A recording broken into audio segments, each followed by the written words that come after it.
RTL Matin, 3 minutes pour comprendre. La Commission nationale de l'informatique et des libertés, la CNIL, vient d'épingler le ministère de l'Intérieur en cause les fameux radars tronçons, ceux qui calculent le temps que nous mettons entre deux points fixes sur les routes. Bonjour Éric de Caumont. Bonjour Monsieur Calvi. Merci beaucoup d'être avec nous. Vous êtes le président de l'association des avocats de l'automobile. On vous retrouve bien entendu très régulièrement chez notre ami Julien Courbet. La CNIL vient donc d'adresser une mise en demeure sévère pour dénoncer les conditions de stockage des plaques minéralogiques en cause la conservation des données des automobilistes. Qu'est-ce qui est précisément reproché au ministère par la CNIL? Alors, il est reproché au ministère de ne pas respecter la réglementation, en l'occurrence un arrêté de 2004 qui prévoit la mise en place de ces fameux radars tronçons. Oui. Comme vous l'avez très bien rappelé, Monsieur Calvi, c'est un appareil qui lit la plaque d'un véhicule en entrant dans un tronçon, lit la plaque à la sortie, calcule instantanément le temps que vous avez mis à parcourir ce tronçon et donne immédiatement une vitesse moyenne.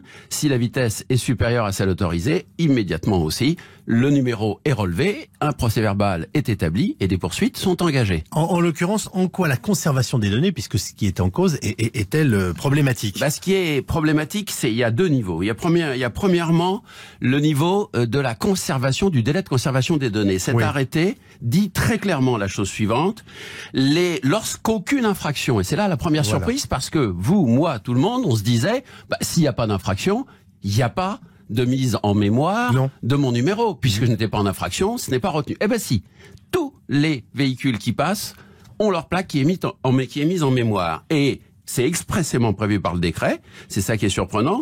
Par contre, quand il n'y a aucune infraction, délai maximum de conservation des données, dès que possible, ça rappelle le fût du canon de Fernand Reynaud, et dans le délai maximum de 24 heures. Je voudrais être sûr d'avoir bien compris. Ça veut dire que le ministère de l'Intérieur conserve l'intégralité de l'historique de nos informations de déplacement, que l'on soit en infraction ou non. Absolument. Même si vous ne commettez aucune infraction, vous êtes pisté, vous êtes effectivement mis en mémoire à chaque fois que vous passez devant un radar automatique. Et là où la CNIL se gendarme, c'est qu'elle dit la moyenne, la conservation va de 13 mois à 4 ans pour un délai maximum légal de 24 heures. C'est faramineux. C'est faramineux. D'où la mise en demeure qui est assortie d'ailleurs aussi d'une remarque sur le manquement à l'obligation de mettre en place des mesures techniques suffisantes pour garantir la sécurité des données à caractère personnel. À l'époque où effectivement tout le monde est inquiet de ce fameux règlement de protection des données, eh bien là on nous dit il y a finalement pas de sécurité, pas de verrou suffisant, tout le monde peut y accéder, c'est merveilleux. Donc je résume, on dit au ministère de l'Intérieur aujourd'hui qu'il y a un problème à la fois dans la durée de conservation,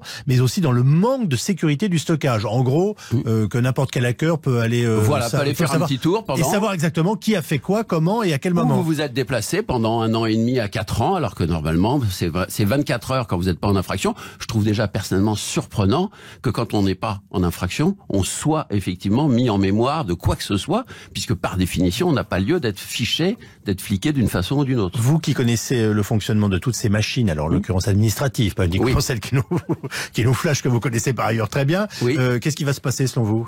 Est-ce que le ministère est tenu d'apporter une réponse déjà? Écoutez, c'est ça qui est merveilleux, c'est que le communiqué de la CNIL dit qu'il y a une mise en demeure, ce qui tente à démontrer d'ailleurs qu'il n'y a pas eu d'accord possible, parce que avant la mise en demeure, la CNIL contacte toujours le service administratif pour leur demander s'ils sont prêts à modifier tout ça et à se mettre en règle. Normalement, ils ont 3 mois pour se mettre en conformité. Là, du coup, à partir de la mise en demeure, puisqu'il n'y a pas eu d'accord avant, il n'y a pas eu de réaction positive de la part du ministère, là, il y a 3 mois pour se mettre en demeure, c'est-à-dire jusqu'à fin février. Et alors, tenez-vous bien, et c'est là que ça fait peur, si, c'est marqué dans le communiqué, si le ministère ne se conforme pas à cette mise en demeure dans le délai de 3 mois, la présidente saisira la formation restreinte de la CNIL, qui pourra prononcer une sanction. Ouh là là, ça fait très peur. Quelque chose me dit qu'on va se revoir aux alentours du 6 mars. Je pense qu'on va avoir effectivement un point d'étape à faire. Merci beaucoup Éric de Caumont, président de l'association des avocats de l'automobile.